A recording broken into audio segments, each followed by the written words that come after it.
Good evening. कैसे हैं? मैं हारून ओनली कंपटीशन के एपीएससी ऑफिशियल यूट्यूब प्लेटफॉर्म पर आपका बेहद स्वागत करता हूं। तो जैसा आपको पता है कि हमारी पीवाईक्यू सीरीज चल रही है, जो एपीएससी प्रीलिम्स में अभी तक जितने भी एग्ज़ाम हुए हैं उनको लेकर हम इसको आगे बढ़ रहे हैं। और हमने पहले 2015 से 2023 तक जो एपीएससी की सीरीज़ है वो कर ली। अब हम 2014 से पीछे की ओर आ रहे हैं। तो हमने 2014 का 2013 का पेपर हमने कर लिया है। अब उसके बाद हम आज 2006 का जो पेपर है मॉडर्न हिस्ट्री का, उसको हम करेंगे। तो देखो, मैं आपको फिर से बता दे रहा हूँ कि जो हमारी पीवाईक्यू सीरीज़ है, ये आपके एपीएससी प्रीलिम्स एग्ज़ाम 2026 के लिए बहुत ज़्यादा बेनिफिशियरी रहने वाली है। इसका एक कारण है, मैं आपको वेरी फर्स्ट डे से बताता हुआ आ रहा हूँ कि उसका एक मेजर कारण ये है कि जो क्वेश्चन की फॉर्मेटिंग है, जो क्वेश्चन पूछने का एग्जामिनर का तरीका है, तो उसको हम देखते हैं कि क्वेश्चन कैसे पूछ रहा है या किस टॉपिक से जो क्वेश्चन है वो सबसे अधिक आ रहे हैं। आपने देखा होगा जो क्वेश्चंस हैं वो नेशनल मूवमेंट को लेकर बहुत पूछे गए हैं, और नेशनल मूवमेंट में स्पेशली जो नॉन कोऑपरेशन मूवमेंट है, सिविल डिसोबीडियंस मूवमेंट है, क्विट इंडिया मूवमेंट है, उन सभी को लेकर बात की गई है। या जो कॉन्फ्रेंसेस हुई हैं इंडियन नेशनल कांग्रेस की, या जो ऑर्गेनाइजेशन थे, तो उनको वो कब इस्टेब्लिश हुए हैं, वो किसने इस्टेब्लिश किए हैं, और उनके पीछे इस्टेब्लिशमेंट का कारण क्या था, तो वो सारी चीज़ पूछी गई हैं। या इसके अलावा जो सेकेंड वर्ल्ड वार के टाइम की जो चीज़ें हैं स्पेशली इंडियन नेशनल मूवमेंट से रिलेटेड, वो पूछी गई हैं। और सबसे अधिक और बहुत ज़्यादा अधिक दांडी मार्च को लेकर पूछा गया है। राउंड टेबल जो कॉन्फ्रेंस हुई थी लंदन में, उनको लेकर पूछा गया है। जो रिफॉर्म्स हैं उनको, तो देखो, मॉडर्न इंडिया में चाहे सोशली रिफॉर्म्स हो, इकोनॉमिकल रिफॉर्म्स हो, उनका उन पर भी जो क्वेश्चन है वो पूछे गए हैं। तो आपको ध्यान रखना है कि इंडियन नेशनल मूवमेंट्स के उस सेगमेंट से अधिक क्वेश्चन पूछे गए हैं। या आप देखेंगे जो एजुकेशनल डेवलपमेंट हुआ है 1913 एक्ट के से लेकर और आगे सैडलर कमीशन तक, तो वहां तक जो चीजें हुई, चाहे वुड डिस्पैच हो उसकी बात की गई, चाहे एजुकेशन वाला हंटर कमीशन हो 1882 का, उसकी बात हो, तो इन सबको लेकर, या रेले कमीशन हो करजन के टाइम का, तो उन सबको लेकर बात हुई है। तो हमें सोशल, एजुकेशनल, कल्चरल, इन सारी जो एक्टिविटीज हैं इन पर ध्यान देना पड़ेगा, और जितने नेशनल मूवमेंट हुए हैं उन पर ध्यान देना पड़ेगा। इसमें एपीएससी में जो वंदे मातरम है उस पर भी कई बार क्वेश्चन पूछा गया है। वंदे मातरम को बार बार मैं इसलिए कह रहा हूं कि अभी 150 ईयर्स हुए हैं इसको। 1875 में पब्लिश हुआ था 7 नवंबर को, तो अभी इसका 150 वर्ष हो गए। तो इस पर मेरा मानना यह है कि इस पर एपीएससी आपका क्वेश्चन पूछेगा। तो इन चीजों को ध्यान में रखते हुए, ये यदि आप इसको पूर्ण मनोयोग से देखेंगे, चीजें आगे की ओर चलाएंगे, तो चीजें आपके लिए बहुत आसान रहेंगी। तो आज हम जो एपीएससी है उसका जो प्रीलिम्स का 2006 का जो पेपर है, हम उस पर चर्चा करेंगे, हम उसको आगे की ओर ले जाएंगे।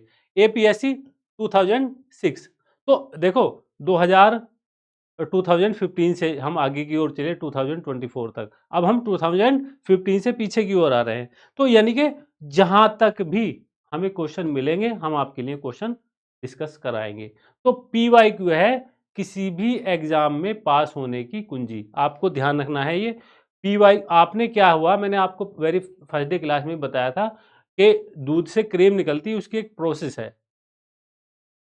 तो ये क्या है, आपने पढ़ लिया, सारी चीज देख ली, पर उसके बाद जब तक आप पीवाईक्यू नहीं करेंगे तो आपको क्रीम नहीं मिलेगी। तो ध्यान रखना है।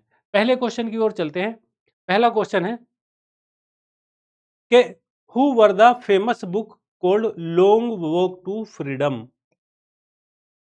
तो देखो हमारे यहाँ चाहे वर्ल्ड की बात हो या इंडिया की बात हो, बहुत सारे ऐसे व्यक्तित्व हुए हैं जिनसे हमें सीख लेनी चाहिए, जिनसे हमें सोचना चाहिए कि हाँ, उन लोगों ने ऐसा क्या किया है कि वो आज इतने फेमस है, या आज की समाज में उनकी जो इम्पोर्टेंस है वो इतनी अधिक है कि ऐसा क्या किया उन लोगों ने। तो पहले क्वेश्चन पे आते हैं, who were the famous book called long walk to freedom? Jawaharlal Nehru, Khan Abdul Ghaffar Khan, Nelson Mandela, और डी डॉक्टर राजेंद्र प्रसाद। तो आप देखेंगे इनमें कि कौन कौन से इसमें ऑप्शन है और इसका आंसर सही क्या होगा। लगाइए एक बार, देखिए कि ये क्वेश्चन आपके लिए इम्पोर्टेंट है। मैं इससे रिलेटेड कई सारी चीजें आपको बताऊंगा, तो वो देखिएगा कि कैसी कैसी चीजें हैं। तो देखो, इसका जो आंसर है वो है ऑप्शन सी, नेल्सन मंडेला। क्या है? नेल्सन मंडेला साउथ अफ्रीका के प्रेसिडेंट रहे, और जो गांधी जी के विचार हैं उनसे बहुत अधिक प्रभावित थे। नेल्सन मंडेला अपने अधिकारों की लड़ाई के लिए 27 बरस 27 ईयर ये आदमी जेल में रहा, और जब रिहा हुए और जब दुनिया में, बाहर की दुनिया में आए, समाज में आए, तो इनकी आंखें जो खुलना बंद हो गई थी, चश्मा लगा कर रखते थे, यानी कि अंधेरे में रहते रहते इनकी आंखें प्रकाश के सामने बेकार हो गई थी, ये मान के चलिए। तो 27 बरस की जर्नी कहाँ? जेल में। और क्या कुछ सहा होगा, क्या कुछ प्रताड़ना सही होगी, और वो जो काले गोरे की रंग भेद की नीति है उसके खिलाफ इन्होंने अपना जीवन समर्पित कर दिया। हमें तो कोई एक दिन बंद कर दे कहीं तो बहुत दिक्कत हो जाएगी आप लोगों को। तो स्वतंत्रता क्या है, फ्रीडम क्या है, उन लोगों से पूछिए, उन लोगों से देखिए कि उनका जीवन कैसे था, उन लोगों से पूछिए उन्होंने अपने जीवन को कैसे आगे बढ़ाया। तो ये चीज़ आपको देखनी पड़ेगी, ये चीज़ आपको समझनी पड़ेगी। तो जब तक ये चीज़ नहीं देखेंगे, आप ये चीज़ नहीं समझेंगे, तो चीज़ें खराब होनी स्वाभाविक है। तो ये जो पुस्तक थी, ये थी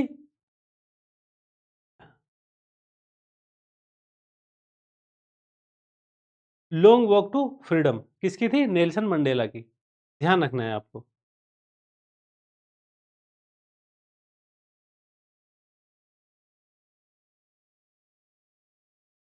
थोड़ा ब्लर हो रहा था। अब देखें, इनके बारे में पढ़ेंगे हम आगे। आंसर सी है। Long walk to freedom is the autobiography of Nelson Mandela, the first democratically elected president of South Africa। तो यानी कि कितनी बड़ी बात है, वहां पर भी अंग्रेजों का शासन था, आपको पता है। गांधी जी की जो जीवन संघर्ष यात्रा थी 1892 में, वो कहाँ से स्टार्ट हुई थी? जो उनकी जर्नी थी गांधी जी की, वो भी कहाँ से हुई थी? साउथ अफ्रीका से हुई थी। तो वहां जो गोरे लोग थे वो काले लोगों से भेदभाव रखते थे, डिस्क्रिमिनेशन था बहुत ज्यादा। तो उसकी लड़ाई लड़ी उन्होंने, फ्रीडम की लड़ाई लड़ी। The book was the book was first published in 1994 and detail his early life, education and his 27 years of imprisonment, यानी कि जेल में रहे। अब देखो, एक चीज और बता दूं आपको मैं, बहुत इंपॉर्टेंट फैक्ट है कि इनको भारत का जो सर्वोच्च सम्मान है, जो मेडल है भारत को, भारत रत्न,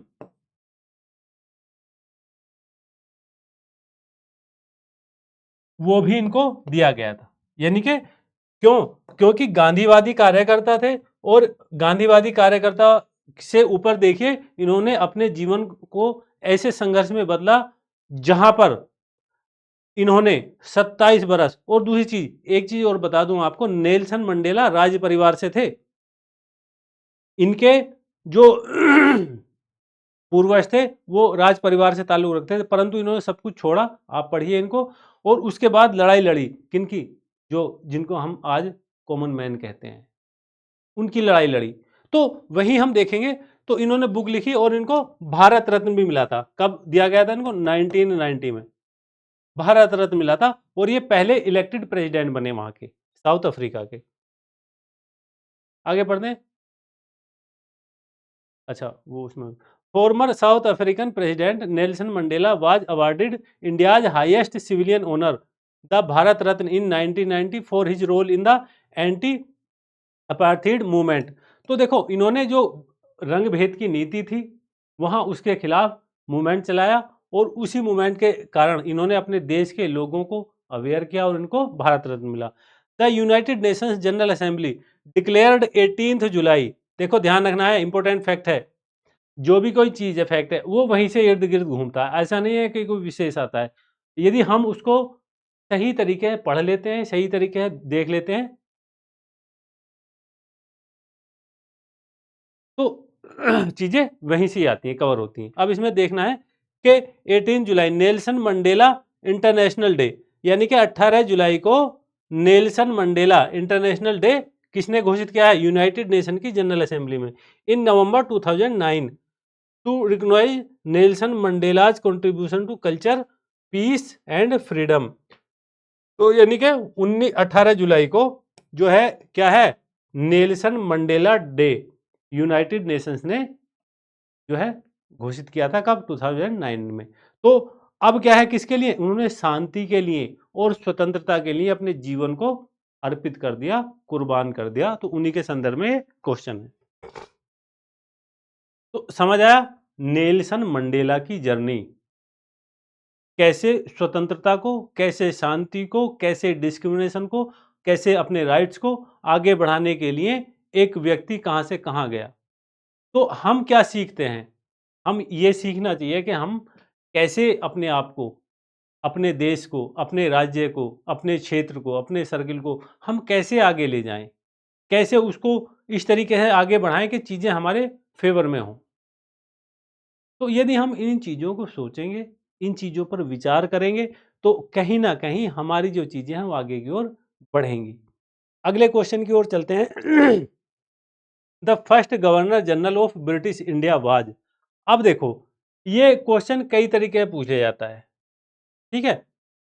क्वेश्चन को मैंने पहले भी बताया है, पिछली क्लास में कई बार चर्चा हुई है, पर ध्यान रखना है कि जैसे क्वेश्चन का फॉर्म होगा उसी तरीके से हमें आंसर देना पड़ेगा।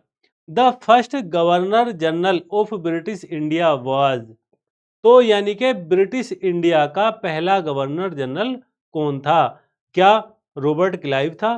क्या वारेन हेस्टिंग था? क्या वेलेस्ली था? क्या डलहौजी था?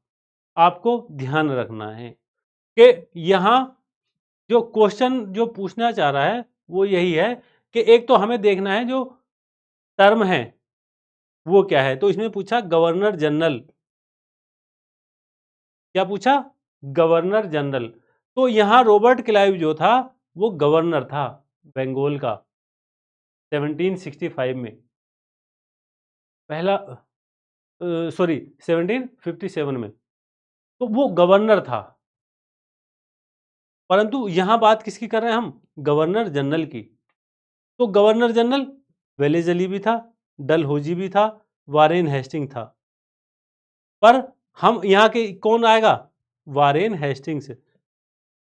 क्यों? क्योंकि 1773, कब? 1773 रेगुलेटिंग एक्ट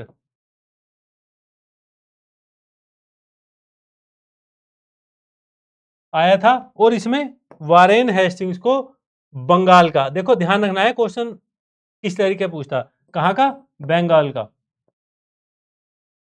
गवर्नर जनरल बना दिया जाता है, ध्यान रखना है। अब देखो क्वेश्चन को फिर पढ़ेंगे। यदि इसमें एक ऑप्शन लॉर्ड विलियम बेंटिक हो जाता, तो यदि सपोज करो इसमें डलहौजी या वेलेस्ली की जगह कौन हो जाता? ऑप्शन एक लॉर्ड विलियम बेंटिक,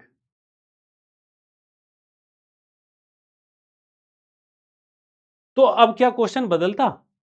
भाई हो सकता है बदल जाए, तो कैसे देखेंगे? हम इसे फिर पढ़ेंगे। The first governor general of British India was, तो फिर कहां कैसे बदलते? फिर क्या हो जाता? फिर हो जाता हमारा लॉर्ड विलियम बेंटिक, क्योंकि जो ब्रिटिश इंडिया का पहला गवर्नर था वो कौन था? लॉर्ड विलियम बेंटिक था। और एक्ट कौन सा था? 1833 चार्टर एक्ट, चार्टर एक्ट। क्योंकि the first governor general of Bengal was, तो उसमें बंगाल का था ये। जो वारेन हेस्टिंग्स था वो कहाँ का था? बंगाल का था। और ब्रिटिश इंडिया का कौन था? वो 1833 एक्ट में लॉर्ड विलियम बेंटिक था। और यदि वायसराय की बात करेंगे तो लॉर्ड कैनिंग हो जाएगा।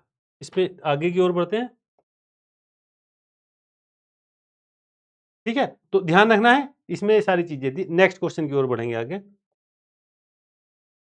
British came to India as, यानी कि जो ब्रिटिश थे वो इंडिया किस तौर पर आए थे, यानी कि वो कैसे आए थे, उनकी भूमिका क्या थी।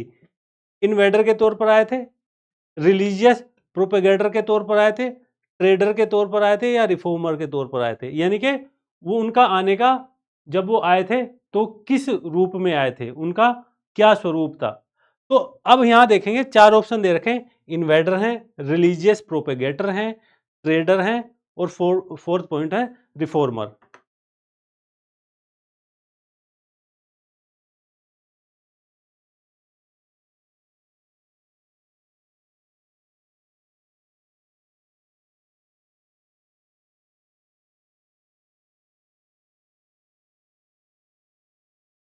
तो देखो, ध्यान रखना है कि ना तो वो इन्वेडर थे, उन्होंने कोई अटैक करके थोड़ा ना आए थे कि अटैक करा और हम पर आ गए।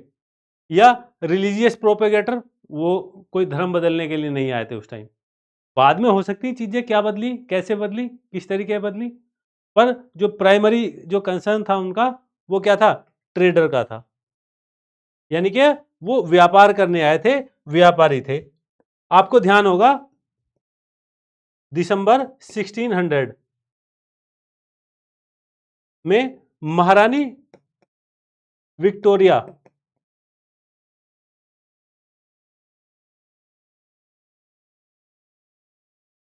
महारानी एलिजाबेथ क्या दिया था, एक एग्रीमेंट दिया था 15 वर्षों का समझौता पत्र दिया था कि आप जाइए और 15 वर्षों के लिए आप पूरब में, ईस्ट में व्यापार कीजिए। हालांकि इसको बाद में बढ़ाते रहे। तो आपको ध्यान रखना है, तो वो जब चीजें आई तो कैसे आई, व्यापारिक तौर पर आई। और जो ब्रिटिश ईस्ट इंडिया कंपनी थी, कोई एक व्यक्ति की नहीं थी, कई सारे जो ग्रुप्स थे उनका उन्होंने क्या किया, कोलेब्रेशन कर लिया। और वो क्या करने आए, यहाँ ट्रेड करने आए, व्यापार करने आए। उन्होंने जब देखा कि कंडीशंस, इंडिया की पॉलिटिकल कंडीशंस खराब हो चुकी हैं, तो उन्होंने जो पॉलिटिकल अपनी जो चीजें थी, जो फ्यूचर था, जो कॉलोनी थी, वो अपनी इस्टेब्लिश कर ली। इंडिया को ब्रिटेन की कॉलोनी में चेंज कर दिया। क्यों? क्योंकि जो मुगल थे और जो लेटर मुगल थे, उनकी जो पॉलिटिकल, इकोनॉमिकल, सोशल सारी जो एक्टिविटी थी वो ख़त्म हो चुकी थी। वो बहुत कमज़ोर हो चुके थे। और फिर अंग्रेज़ों की जो पॉलिसी थी, जो देसी राज्य थे, जो छोटे-छोटे राज्य थे, उसमें बँट चुके थे, तो सब आपस में लड़ रहे थे। आपने देखा होगा, मैं आपको एक चीज़ और बता दूँ यहाँ पर कि आप एंशिएंट टाइम में जाएँगे, चाहे महान मौर्यों की बात हो या गुप्ता डायनेस्टी की बात हो या उसके बाद मुगलों की बात हो, जब जब सेंट्रल पावर यानी कि केंद्रीय सत्ता, मेन रूलर, मेन राजा, वो कमजोर हुआ है, तो जो रीजनल पावर्स थी वो उन्होंने अपने आप को स्वतंत्र कर लिया है। आप कहीं का भी इतिहास देख लिए, इंडिया का, वर्ल्ड का। तो इसलिए किसी भी देश को चलाने के लिए, किसी भी देश की शासन को आगे बढ़ाने के लिए एक सेंट्रल पावर जो है उसकी मजबूत होना आवश्यक है। आप देखिए, आज यदि करंट के टाइम में हम बात करें इंडिया की पॉलिटिकल स्ट्रक्चर की, तो हमारे पास स्टेट में बटा हुआ है ना इंडिया। पर स्टेट जो है किसके लिए लोयल हैं, सेंट्रल के लिए हैं। और यदि सेंट्रल पावर हमारी कमजोर होती है, तो जो हमारे पड़ोसी देश हैं वो हमें चैन से नहीं रहने देंगे। इसलिए सरकार किसी की हो, सरकार किसी की आ जाए, एक मजबूत सरकार की हमेशा आवश्यकता होती है। जितनी मजबूत सरकार रहेगी केंद्र में, उतना ही हमारी जो फॉरेन पॉलिसी है, जो इकोनॉमिक पॉलिसी है, जो बायलैटरल या मल्टीलैटरल जो ट्रीटीज़ हैं, जो एग्रीमेंट्स हैं, वो उतने अच्छे तरीके से आगे की ओर बढ़ेंगे। हम जब आईआर में पढ़ेंगे, अभी हाल-फिलहाल में आपने देखा है कि जो पूरा वर्ल्ड है, वो ट्रेड वॉर के मुहाने पर खड़ा है। आप देखेंगे ट्रंप ने टैरिफ लगा रखा दबा के हर देश पर। जो उसके फ़ेवर में नहीं है, उस पर लगा दिया। अब भारत की जो सरकार है, उसका स्टैंड क्लियर था कि हम झुकेंगे नहीं। चुप हो गए, न्यूट्रल रहे, अपना काम करते रहे। अभी कल-परसों जीडीपी की ग्रोथ के आंकड़े आए हैं भारत सरकार के, और भारत सरकार की जो ग्रोथ है वर्ल्ड में सबसे अधिक पाई गई। तो हम यदि मजबूत ना होते, हमारी चीज़ें मजबूत ना होती, तो हम कैसे काम करते? तो ठीक है, बहुत सारी चीज़ें हैं जहाँ हमें देखना पड़ेगा, पर एक पॉइंट ये भी है कि फॉरेन मिनिस्टर पर प्रेशर आया कि आप रसिया से तेल खरीद रहे हैं। तो फॉरेन मिनिस्टर साहब ने यूरोप में ही जाकर ये कहा कि आप भी तो खरीद रहे हैं, हम पर क्यों दबाव बना रहे हैं आप? हमारी अपनी फॉरेन पॉलिसी अलग है और हम बिल्कुल स्वतंत्र हैं, अपने तरीके से काम करेंगे। तो अब इम्पैक्ट क्या हुआ? भई आप खरीद रहे हो रूस से तेल, गैस और रिसोर्सेज़, तो आप पर तो कोई जुर्म नहीं है, बाकी खरीद रहे हैं तो वो कैसे गलत हुए? तो इस चीज़ को सामने रखने के लिए, वर्ल्ड पॉलिटिक्स को जानने के लिए बहुत सारी चीज़ें करनी पड़ती हैं, ठीक है? तो कैसे आए थे? ट्रेडर के तौर पर आए थे।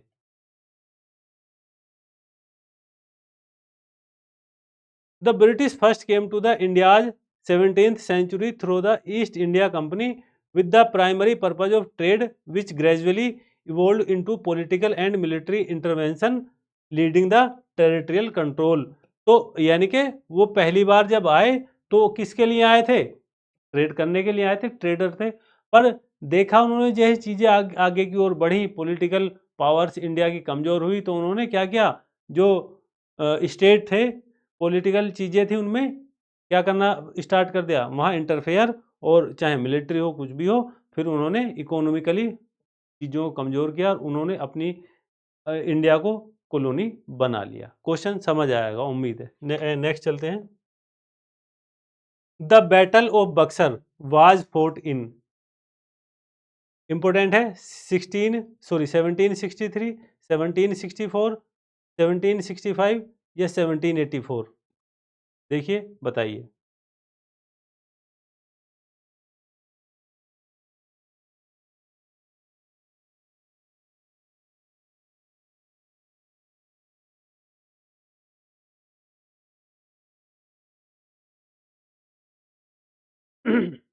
तो देखो, दो बैटल बहुत इंपॉर्टेंट हैं।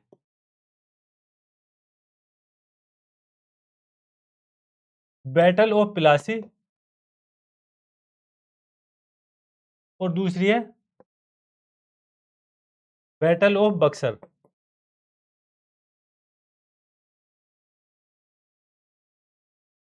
ये 1757 और ये 1763। तो जो दोनों बैटल हैं, ये काफी इंपॉर्टेंट हैं आपके लिए। सॉरी,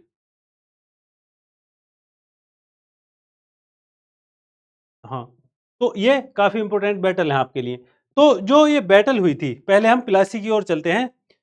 प्लासी की जो बैटल थी जब अंग्रेजों ने जीती, तो वो महज एक षड्यंत्र था। क्या था? षड्यंत्र था। जो बंगाल का नवाब था उस टाइम, बैटल ऑफ प्लासी के टाइम की बात कर रहा हूं, तो सिराजुद्दौला, तो उसने क्या किया कि अपनी चीजों को अंग्रेजों से बहुत बचाने की कोशिश की और वो लीड में था। परंतु उसके जो सहयोगी थे, मीर जाफर, मेन आदमी था उसका मीर जाफर, दुर्लभ चंद, सेठ हमीचंद, तो इन लोगों ने क्या किया? ये लोग अंग्रेजों से मिल जाते हैं। यहाँ जो क्लाइव था, उसने जिसको कहते हैं गेम, वो खेला, और गेम खेलने के बाद उनको अपनी ओर शामिल कर लिया कि यदि आप हमारा साथ देंगे, हम आपको बहुत सारी बाद में चीजें देंगे। तो जो प्लासी की जो घटना थी, प्लासी का जो बैटल था, वो अंग्रेजों का षड्यंत्र था। अंग्रेजों ने एक कॉन्स्पिरेसी के तहत, जो सेनापति हैं या उनके जो मेन लोग थे, उनको उसको अपनी ओर कर लिया, सिराजुद्दौला के जो लोग थे, और उसकी सेना ने पहले ही हथियार डाल दिए और उसको कह दिया कि आप जाइए, कि आप इस काबिल नहीं है कि हम अंग्रेजों से युद्ध लड़ सकें। तो जो प्लासी का बैटल है वो केवल और केवल कॉन्स्पिरेसी थी अंग्रेजों की। पर बैटल और बक्सर 17 सॉरी मैंने 63 लिख दिया क्या? अच्छा 64 है, 1764। ये पूरी तरीके है क्या था? ये अंग्रेजों की जो एक रणनीति थी उसका परिणाम था। अब क्या हुआ, अंग्रेजों ने प्लासी के युद्ध के बाद बंगाल को डोमिनेट करना स्टार्ट कर दिया। अब वो अपने तरीके से वहाँ बंगाल के जो नवाब थे, मीर जाफर के बाद मीर कासिम के को हटा दिया, फिर मीर जाफर को बना दिया। वो ऐसी काम करते रहे, यानी कि जो जो उनके फेवर में काम करता रहा तो उन्होंने काम किया, और जो उनके फेवर में काम नहीं किया तो वो आगे की ओर बढ़ाते चले गए। अब जब यहाँ मीर कासिम को बना दिया जाता है, सिराजुद्दौला बनाया, फिर मीर कासिम बनाया, मीर कासिम ने जब अंग्रेजों का फेवर नहीं किया फिर सिराजुद्दौला को बना दिया जाता है। अब जब बैटल बक्सर होती है, बैटल ऑफ बक्सर होती है, ऑप्शन बी इसका आंसर है। तो मुगल सम्राट शाह आलम सेकंड, अवध का नवाब शुजाउद्दौला, और जो मीर कासिम था बंगाल का पहले नवाब। अब देखो एक क्वेश्चन यहां से निकल के आता है कि बैटल ऑफ बक्सर के टाइम, किसके समय? बैटल ऑफ बक्सर के समय बंगाल का नवाब कौन था? तो सिराजुद्दौला था, ध्यान रखना है। सॉरी मीर जाफर, सिराजुद्दौला कह रहा हूं, कौन था? मीर जाफर। और मीर जाफर को क्लाइव का गधा या क्लाइव की लोमड़ी भी कहा जाता है। ठीक है, क्लाइव का गधा या क्लाइव की लोमड़ी भी कहा जाता है। अब यहां 3 लोग आए एक साथ,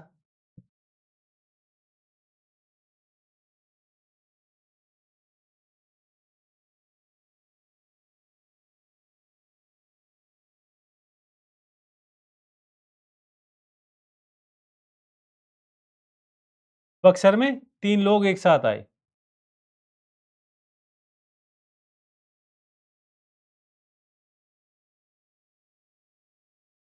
मीर कासिम,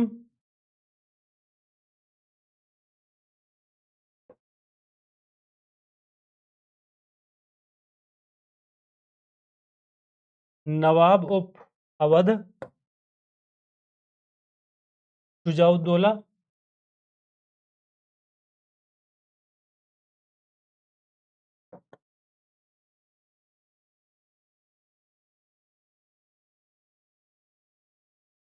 और तीसरा था मुगल एम्परर शाह आलम द्वितीय। और किसके अगेंस्ट थे तीनों? British East India company,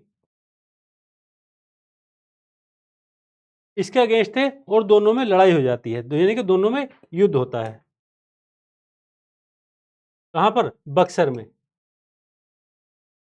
Buxar कहां पड़ेगा? बिहार पड़ेगा, क्योंकि बंगाल और बिहार, उड़ीसा उस समय एक ही रीजन हुआ करता था। तो जो बक्सर में युद्ध हो जाता है, और इस युद्ध को अंग्रेज जीत लेते हैं। तो अंग्रेजों की जो वास्तविक जीत थी भारत में, वो बैटल ऑफ बक्सर थी। तो यानी कि बक्सर के बाद अंग्रेजों ने पूरी तरीके से ये कह सकते हैं कि कब्जा कर लिया था बंगाल पर अंग्रेज बहुत चालाक थे। उन्होंने क्या सोचा कि अभी यदि हम डायरेक्ट शासन करेंगे तो ऐसा ना हो कि बंगाल की जनता विद्रोह कर दे। तो उन्होंने आगे किसको रखा? बंगाल के नवाब को। ठीक है, उन्होंने बंगाल के नवाबों को ही आगे रखा, पर नवाब कौन बनाए? उन्होंने अपनी मर्जी के लोग बनाए, और काम जो मेन उनके पास पावर्स थी उन्होंने वो अपने पास रखी। तो इससे क्या हुआ? तो बंगाल की जनता ने विद्रोह भी नहीं किया, और कुछ समय बाद ऑटोमेटिक जब सिस्टम चलता है ना, चाहे खराब हो या अच्छा हो, लोग एक्सेप्ट कर लेते हैं, है ना, चलो कोई बात नहीं, जो भी कर रहा है ठीक है अपना। तो रेयरली ऐसा होता है कि विद्रोह हो जाए, कुछ हो जाए, सारी चीजें। जब एक समय आता है ना, लोग स्वीकार कर लेते हैं, चाहे शासन अच्छा है बुरा है, चलो कोई बात नहीं, हम ही क्यों करें। तो ऐसा ही बैटल के बाद होता है, और बैटल ऑफ बक्सर के बाद जो चीज़ें हैं वो कंट्रोल में आनी शुरू हो जाती हैं अंग्रेजों के। तो प्लासी के बाद डोमिनेट करना शुरू कर दिया था, पर यहाँ एक तरीके पूरा तरीके डोमिनेट कर दिया। और जो मेजर वॉर था अंग्रेजों का, वो बैटल ऑफ बक्सर था। उसके बाद 1773 तक आते आते रेगुलेटिंग एक्ट लाए, और रेगुलेटिंग एक्ट के बाद क्या किया, बंगाल में उन्होंने डायरेक्ट जो है अपना शासन स्टार्ट कर दिया था। आई बात समझ में? इसको हम देख लेते हैं। The battle of Buxar was decisively fought on October 22, 74 between the between the British East India Company forces led by Major Hector Munro and the combined October नहीं है, जून है ये,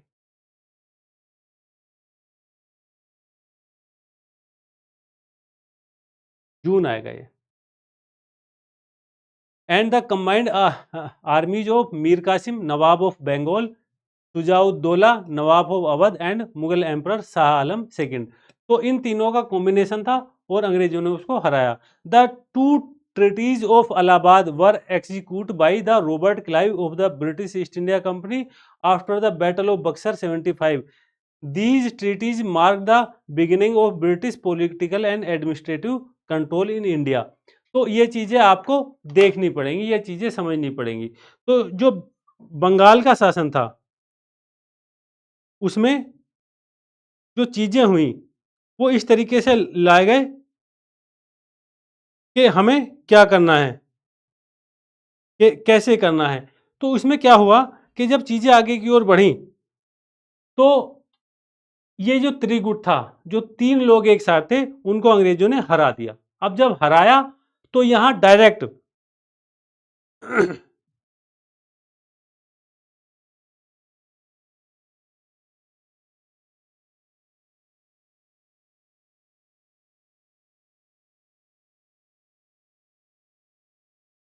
ये डेट कंफर्म कर रहा था, ये ठीक है डेट, सॉरी इसके लिए, मुझे जून याद आ गई थी।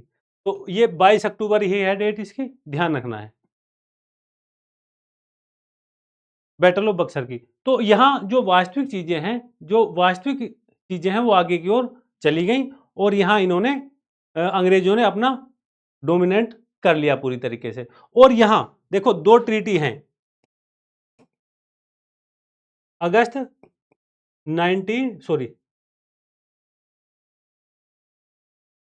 1765।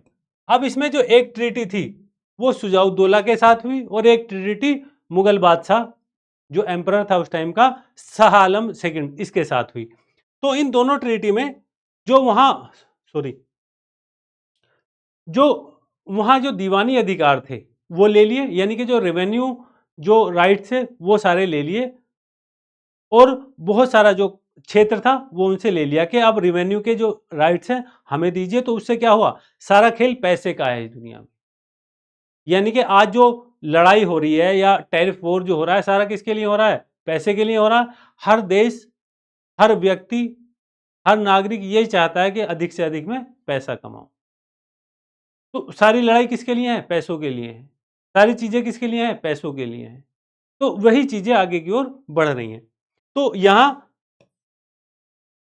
निजामत और दीवानी दोनों अधिकार अंग्रेजों ने ले लिए थे, किसे, बंगाल के नवाब से, और सॉरी ये शाह आलम द्वितीय से, जो मुगल एम्परर था उससे ले लिए थे, और बंगाल पर अपना एक तरीके का कब्जा जमा लिया। आगे की ओर चलते हैं नेक्स्ट क्वेश्चन की ओर।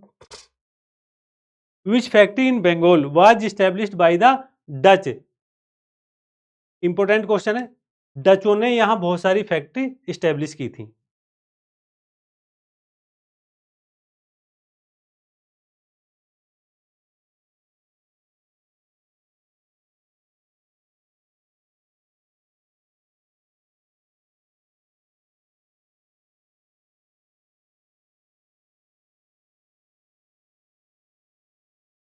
ठीक है,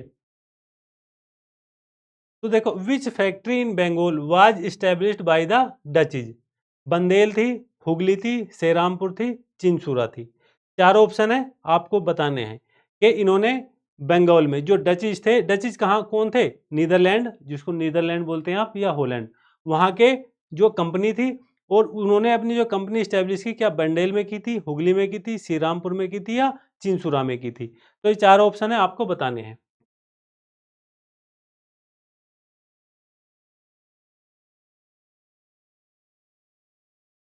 पढ़ते हैं इसकी डिटेल। सॉरी, सी नहीं है, डी आएगा ना, चिंसुरा, डी आएगा, सी लिखा होगा। ठीक है, सी नहीं है ये, डी आएगा। तो देखो, इस इधर बात देखेंगे। The Dutch east India company कहाँ के थे? हॉलैंड के थे। Dutch east India company established its main factory and settlement in Bengal at Chinsura, also known as चूचुरा, इन 1653। अब देखो, जो डच आए थे वो मसालों के लिए नहीं आए। डचों ने क्या किया, यहाँ कपड़े का व्यापार किया, कपड़े के व्यापार पर फोकस किया। और जब इनकी अंग्रेजों से लड़ाई होगी तो कहाँ चले गए? और आगे की ओर, कहाँ? इंडोनेशिया, वहां की ओर पलायन कर गए थे।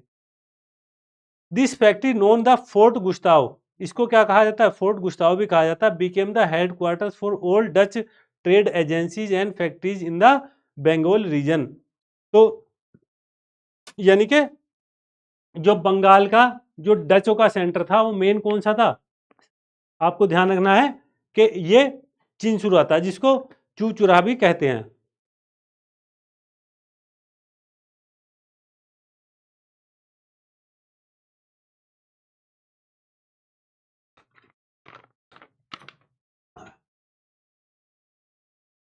अब देखो, यहां देखेंगे डच फैक्ट्रीज इन इंडिया। आपको ध्यान रखना है, जो डचों की जो फैक्ट्री थी, कहां कहां पर स्टैब्लिश हुई। तो जो हमने देखी थी अभी फैक्ट्री, वो कौन सी थी? चिंसुरा थी 1653 में। परंतु हम जब देखेंगे पहली बार, तो जो इनकी जो फैक्ट्री स्टैब्लिश हुई थी, वो हुई थी मूसलीपट्टनम, मसूलीपट्टनम भी कहते हैं इनको, 1605 में। कहां पर? मसूलीपट्टनम में। इसके अलावा कारिकाल में भी थी इनकी फैक्ट्री, नागपट्टनम में भी थी, पुलीकट में भी थी, बिमलीपट्टनम में भी थी, और बालासोर उड़ीसा में भी थी। इसके अलावा सूरत में भी थी इनकी फैक्ट्री, और पटना में भी थी, कासिम बाजार में भी थी। तो इस मैप को आप देख लेना। जो फैक्ट्री जो इस्टेब्लिशमेंट है, जो ईयर वियर तो नहीं पूछता, पर ये पूछता कि कहाँ कहाँ पर है। कई बार पूछ लेगा कि पहली फैक्ट्री को पूछ लेगा। और पहली फैक्ट्री की जो डेट है स्पेशली, वो ब्रिटिश ईस्ट इंडिया कंपनी की बहुत ज़्यादा पूछता है।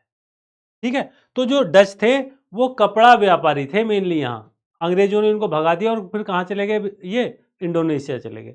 तो जो डचों की मेन फैक्ट्री थी बंगाल में, वो क्या थी? चिंसुरा में थी। आगे हम देखते हैं इसमें।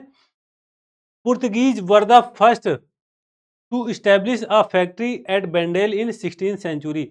आपको ध्यान रखना है, सबसे पहले भारत में कौन आए थे? पुर्तगीज ही आए थे। कौन आए थे? पुर्तगीज आए थे। और पुर्तगालियों ने ही जो समुद्री रास्ते हैं उनकी खोज की थी।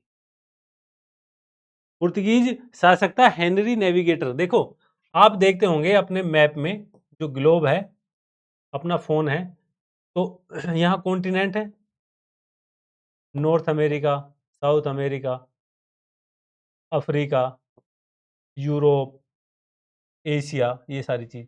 तो अब यहाँ देखते होंगे आप अपने फोन में, क्या देखते हैं? कहीं जाते हैं तो गूगल मैप लगा लेते हैं। क्या लगा लेते हैं? गूगल मैप लगा लेते हैं। और उसका नाम क्या है? नेविगेशन की। तो जो वो नेविगेशन की है, वो आपको पता है किसके नाम पर है? जो नेविगेशन की है, वो किसके नाम पर है? वो है हेनरी नेविगेटर के नाम पर है। और ये कौन था? पुर्तगीज था। और ये वहां का क्या था? किंग था पुर्तगीज का। और इसने रिसर्च सेंटर स्थापित किए थे, ताकि भारत के लिए जो जाने का समुद्री मार्ग है, उसकी खोज की जा सके। ठीक है, तो उसी के नाम पर इस की का नाम क्या रखा गया है? नेविगेशन की। क्या नाम था उसका? Henry Navigator. The Danish East India Company established its principal settlement further south at Serampore 1676।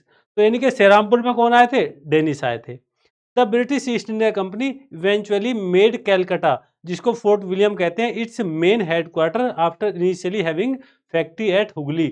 तो हालांकि जो ये वाले रीजन है सब हुगली के आसपास ही हैं, पर कहाँ कहाँ किसने अपनी जो फैक्ट्री थी वो स्टैब्लिश की थी वो हमने देखा है, वो हमने पढ़ा है। नेक्स्ट क्वेश्चन की ओर चलते हैं।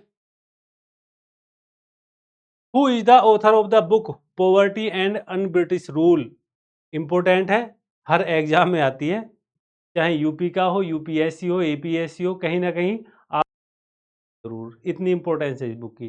तो who is the author of book poverty and un British rule? M N Roy हैं, दादा भाई नरोजी हैं, सिराज गोपालचारी है, गोपाल कृष्ण गोखले हैं। तीन ऑप्शन है, देखिए कौन है। तो इसमें क्या बताया गया है, पहली बार कि भारतीयों की जो स्थिति है, उनकी जो पॉवर्टी है, वो गरीब कितने हैं, उसको पहली बार जो बताया था वो बताया था दादा भाई नौरोजी ने, दादा भाई नौरोजी ने। और इन्होंने जो ड्रेन थ्योरी थी अपनी वो दी थी, उन्होंने बताया था कि भारतीयों की इनकम 20 रुपए वार्षिक है, तो ये गरीब क्यों ना हो। वो 1901 में इनकी पुस्तक ये आई थी, पब्लिश हुई थी, तो काफ़ी महत्वपूर्ण है। और इसी को आधार बनाते हुए आज भी जो भारत में गरीबी लाइन है, गरीबी की जो रेखा है, बीपीएल लाइन है, उसको कहाँ से चले हम, 1867 से, जो ड्रेन थ्योरी इन्होंने पहली बार दी थी। और उसके बाद जो ड्रेन थ्योरी दी, एक डिस्कस होना स्टार्ट हो गया। इनको इनाम कमीशन के सामने पेश होना पड़ा था कि भाई आपने कहा कैसे ऐसी चीज़ें, आप बदनाम कर रहे हैं ब्रिटिश को। तो इन्होंने कहा बदनाम नहीं करा, कि ये आपके फैक्चुअली चीज़ें ये हैं। तो चीज़ें हुई हैं, उन्होंने चीज़ें खराब की थी। तो पहली बार गरीबी के जो आंकड़े थे भारत में वो दादा भाई नौरोजी ने दिया था, और पुस्तक का नाम था उनका अन British rule in India, poverty and un British rule in India. देखते हैं आगे इनके बारे में। दादा भाई Naoroji wrote the book called Poverty and Un-British Rule in India, which was published year in 1901। तो कई बार ये भी पूछ लेता है कि किस वर्ष प्रकाशित हुई थी। यूपीपीसीएस 21 या 22 में या 23 में, कभी ध्यान नहीं आ रहा मुझे, उसमें इसका डेट पूछ ली थी कि ये किस वर्ष जो है पब्लिश हुई थी। तो 1901 पुस्तक का नाम क्या है, poverty and un British rule in India. In this book Dadabhai Naoroji highlighted the how British economic policies extracted wealth from India to finance Britain industries। उन्होंने बताया था कि कैसे जो ब्रिटेन की इंडस्ट्रीज हैं वो भारत का जो वेल्थ है, जो धन है, वो अपनी ओर खींच रही हैं, जो भारत का जो धन है वो अपनी ओर खींच रही हैं। अब देखो क्या हुआ, हमारे यहाँ जो एमएसएमईज थे, एक तरीके बहुत छोटे उद्यम थे, और क्या करते थे लोग, प्रोडक्शन करते थे, अपना इनकम लेते थे।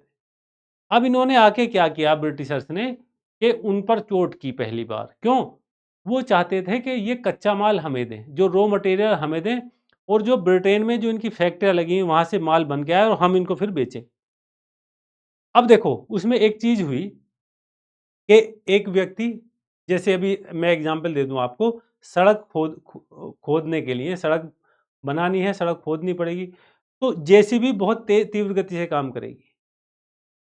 पता चला 50 लोगों का काम, वो बहुत, 50 लोग इतना काम पूरे दिन में नहीं करते जितना वो 1 घंटे में कर देगी।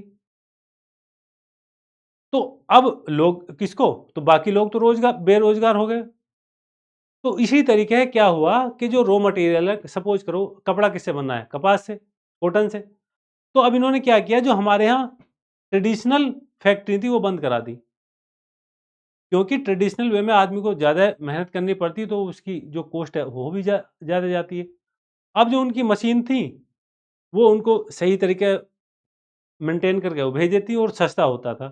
तो दो प्रोडक्ट आप लेने जाएंगे। अब मैं आपको एक छोटे से चीज़ का एग्जांपल और देता हूँ। आप आज से 15-20 साल पीछे की ओर जाइए, तो एक टॉर्च आती थी। क्या आती थी? एक टॉर्च आती थी, कुछ इस तरीके की होती थी वो। ठीक है, कुछ इस तरीके की होती थी। इसमें 3 सेल डलते थे।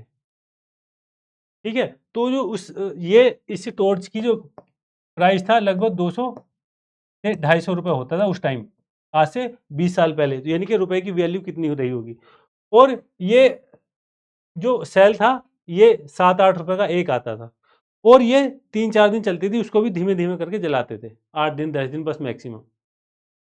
अब इसके बाद क्या हुआ कि जो इलेक्ट्रिक जो बैटरीज हैं वो आने लगी, जो रिचार्जेबल थी, 50-60 रुपए की बैटरी, लाइट भी अच्छी, सारी चीजें अच्छी। और तो फिर हम 50 रुपए वाली रिचार्जेबल बैटरी को लेंगे या इसमें इन्वेस्ट करेंगे? तो हम सीधी सी बात है 50 रुपए वाली बैटरी लेंगे, जो चाइनीज बैटरी है मार्केट में। तो उसने क्या किया, मार्केट से इन बैटरियों को खत्म कर दिया, टॉर्च को इसको खत्म कर दिया।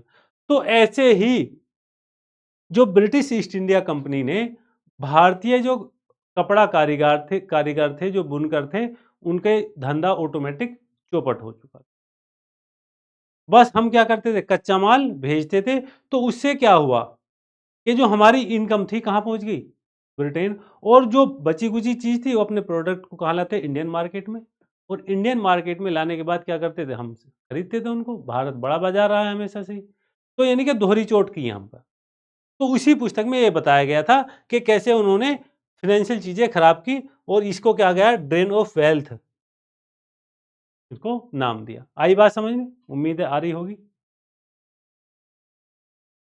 दादा भाई नौरोजी बिकेम द, अब देखो थोड़ा सा ध्यान कर लेते हैं कि दादा भाई नौरोजी, इनको ग्रैंड ओल्ड मैन भी कहा जाता है, और उन्होंने 3 बार, एक नहीं 3 बार इंडियन नेशनल कांग्रेस की अध्यक्षता की थी। Dadabhai Naoroji became the president of the Indian National Congress 3 time, 1886 Calcutta session, 1893 Lahore session and 1906 Calcutta session. और जो 1906 का कैलकाटा सेशन था, 1906 का, ये बहुत इंपॉर्टेंट है। क्यों? क्योंकि यहाँ जो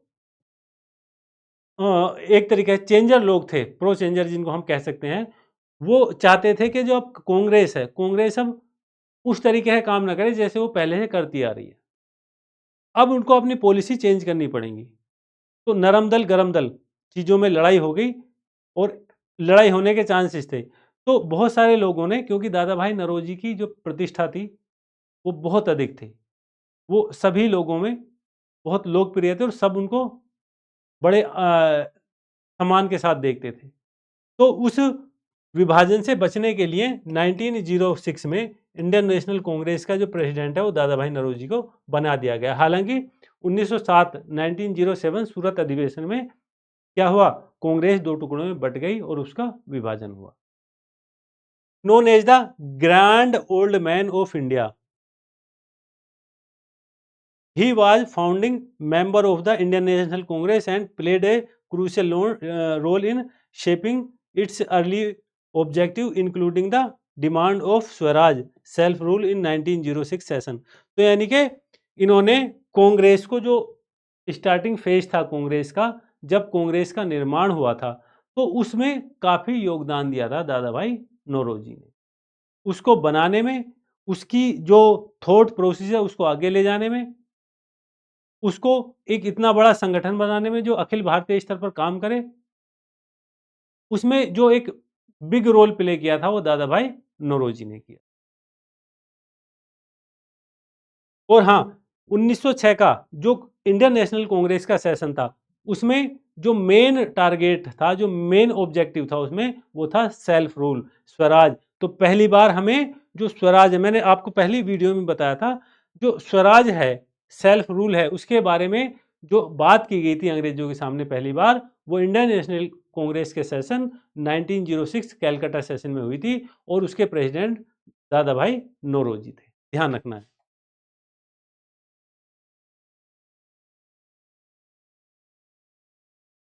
अब देखो, the British policy towards India during 1765 to 1813 is known as the policy of ring fence, policy of subordinate alliance, policy of non intervention, और डी है अग्रेसिव इंपीरियलिज्म।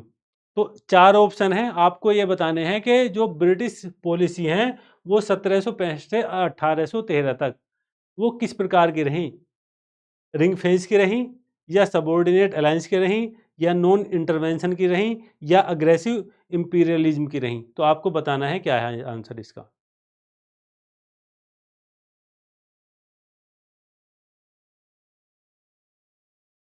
तो इसका आंसर है the policy of ring fence.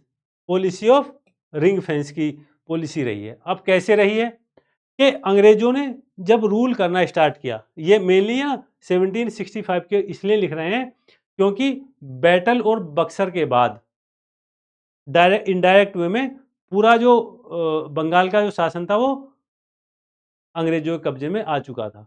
अब ring fence कैसे बनाया, यानी कि इसको घेरे की नीति भी बोलते हैं। सपोज करो ये ब्रिटिश इंडिया है और ये बाकी राज्य हैं, अदर स्टेट हैं। तो पहले अपने आप को मजबूत करना है, एक ऐसी फेंसिंग बनानी है कि हम अपने आप को जो है थोड़ा मजबूत कर सकें और दूसरों को जो है रख सकें, समझ सकें कि क्या कंडीशन है। हम उनके जो राज्य हैं क्या उसमें इंटरेस्ट ले सकते हैं, चीज़ों को आगे बढ़ा सकते हैं। तो उन्होंने पहले और फेवर, हालांकि जो वारेन हेस्टिंग्स था 1773 में रेगुलेटिंग एक्ट आया था, वहां से रिंग फेंस की जो पॉलिसी है वो आगे की ओर बढ़ी है। उन्होंने जो दूसरे राज्य हैं जो यहाँ हमारे लोकल स्टेट थे उनमें इंटरफेयर करना धीरे धीरे शुरू किया। पहले वो पहले देखते थे कि कंडीशंस क्या होगी, वो पहले छेड़ के देखते थे कि क्या इनका रिएक्शन होगा, उसी के अकॉर्डिंग क्या करते थे वो काम करते थे। तो इसमें देखेंगे हम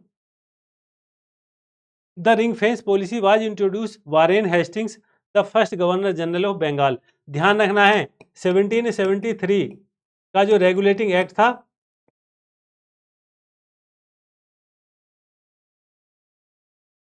उसके बाद से ये चीज़ें हुई हैं। उसके बाद से इन चीज़ों को बनाया गया है। किसको?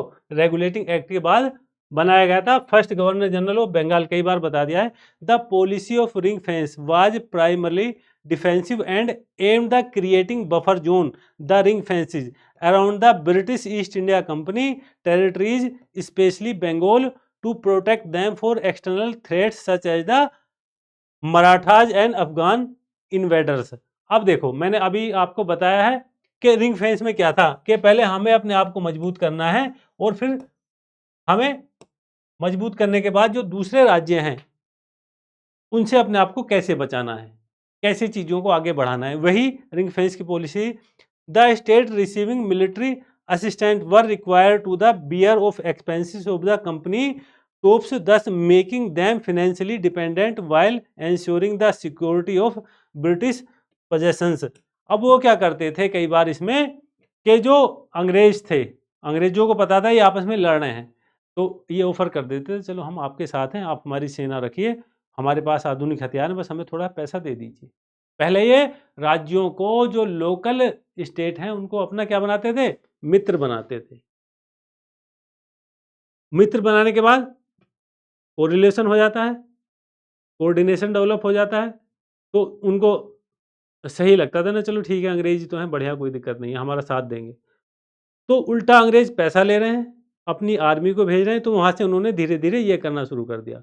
आपको एक बात बता दूँ कि भारतीयों के झगड़े में पहली बार इंटरेस्ट लेना डुप्ले ने स्टार्ट किया था। वो फ्रेंच गवर्नर था ड्यूप्ले। तो ड्यूप्ले ने इसको स्टार्ट किया था पर इम्प्लीमेंट अंग्रेजों ने किया, स्पेशली किसने? लॉर्ड वेलेस्ली ने। किसने? लॉर्ड वेलेस्ली ने इसको इम्प्लीमेंट किया था। ठीक है, इसमें देखेंगे आगे की ओर।